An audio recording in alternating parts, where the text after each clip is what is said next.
Hvis jeg ønsker tilbud fra flere leverandører til en istandsættelse, så gør jeg det her fra min statusside. Jeg vælger de lejemål, jeg vil arbejde med, og så skal jeg først tilføje mine leverandører. Jeg går op og siger vælg leverandør, og jeg kan se, at der er endnu ikke valgt noget. Så jeg starter heroppe med håndværkerrengøring og siger, her har jeg 2 leverandører. Nu er det jo en demo, så det er selvfølgelig ikke de navne, der vil stå, når du står og arbejder med programmet. Men jeg tilføjer de 2 eksempler, der er her. Ligesådan gulvmand, der kan jeg så vælge de relevante håndværkere, jeg vil have tilbud på fra gulvene, og jeg tager lige en murer, 2 murer med, sådan der. Til sidst så klikker jeg luk.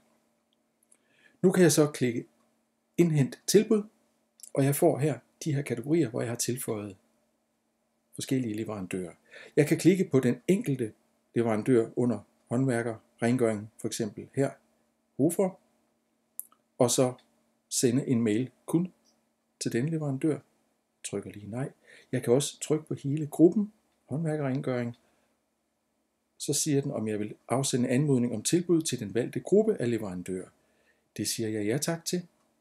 Jeg gør det også for kategorien gulvemand og for kategorien murer. Derefter så klikker jeg luk, og så kan jeg se her under seneste hændelser, at der er afsendt anmodning om tilbud til diverse håndværkere. Så er det bare at holde øje med mailboksen, om der skulle komme et godt tilbud.